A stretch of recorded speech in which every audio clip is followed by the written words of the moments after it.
નમસ્કાર, હું છું કેતલ અને આપ જોઈ રહ્યા છો CB24।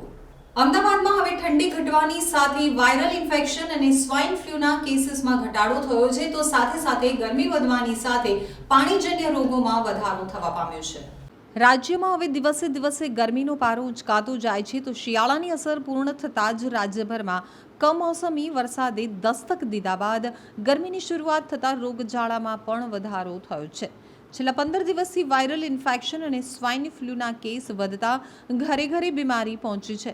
ત્યારે માર્ચ મહિનાના બીજા સપ્તાહમાં એટલે કે ગત સપ્તાહ દરમિયાન પાણીજન્ય રોગમાં પણ વધારો નોંધાયો છે। અમદાવાદની સોલા સિવિલ હોસ્પિટલમાં વાયરલ ઇન્ફેક્શન અને સ્વાઇન ફ્લૂના કેસ ઘટ્યા છે, પરંતુ તેની સામે ઝાડા, ઉલટી અને ટાઇફોઇડના કેસમાં વધારો નોંધાયો છે।